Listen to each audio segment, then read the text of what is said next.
La mission principale de l'économiste de la construction, c'est la définition du montant total d'un bâtiment en phase de conception. Il a pour but d'établir une garantie financière et une garantie réglementaire au maître d'ouvrage. Les opérations de construction, de réhabilitation ou même de rénovation deviennent de plus en plus complexes. D'une part, par l'évolution de la réglementation, l'évolution des normes qui rentrent dans les DTU, l'évolution de la réglementation aussi thermique qui va entrer en jeu dans les mois à venir, et aussi l'évolution de la technique. Les nouveaux procédés, les nouveaux matériaux sont une constante en fait évolution des opérations.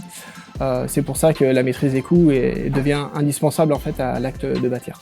La maîtrise des coûts s'effectue en étroite collaboration donc avec les architectes, avec nous, cabinet Denis Rousseau, et aussi avec les ingénieurs, bureau d'études structure, bureau d'études acoustiques et bureau d'études thermiques, l'ensemble formant du coup une équipe pluridisciplinaire. Au sein de CDR, en phase de projet et lors du dossier de consultation des entreprises, notre rôle va être de prendre en considération les évolutions du projet et alerter le maître d'ouvrage de l'impact des éventuelles modifications. Suite à la consultation des entreprises, la maîtrise des coûts passe par l'analyse des offres sur le plan technique et financier. À ce stade, l'estimation prévisionnelle de la maîtrise d'œuvre est alors comparée aux offres des entreprises les mieux disantes.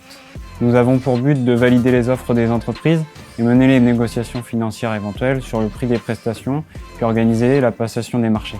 Tout au long de la réalisation, le niveau des dépenses sera comparé au montant du marché des entreprises.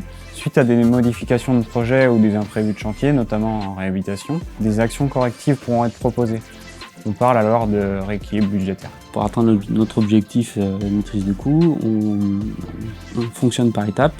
On va faire des estimations étape par étape pour cibler le prix au plus juste en fonction des éléments et des détails qu'on obtient. Pour une première approche, on va attaquer une estimation à base de ratios.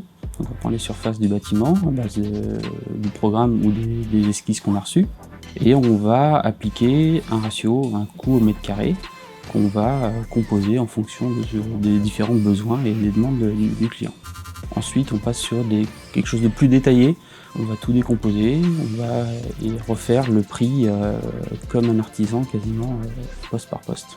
L'APD pour nous aujourd'hui c'est l'étape la plus importante. On va s'engager sur le prix, on doit garantir, on est là pour apporter notre expertise et la garantie du prix à notre client. C'est aussi le moment où on va pouvoir cibler les éléments qui dérapent, qui sont trop chers, ou qui vont pouvoir être corrigés. On va pouvoir proposer des variantes pour pouvoir rester dans notre objectif, d'un point de vue technique, réglementaire ou autre.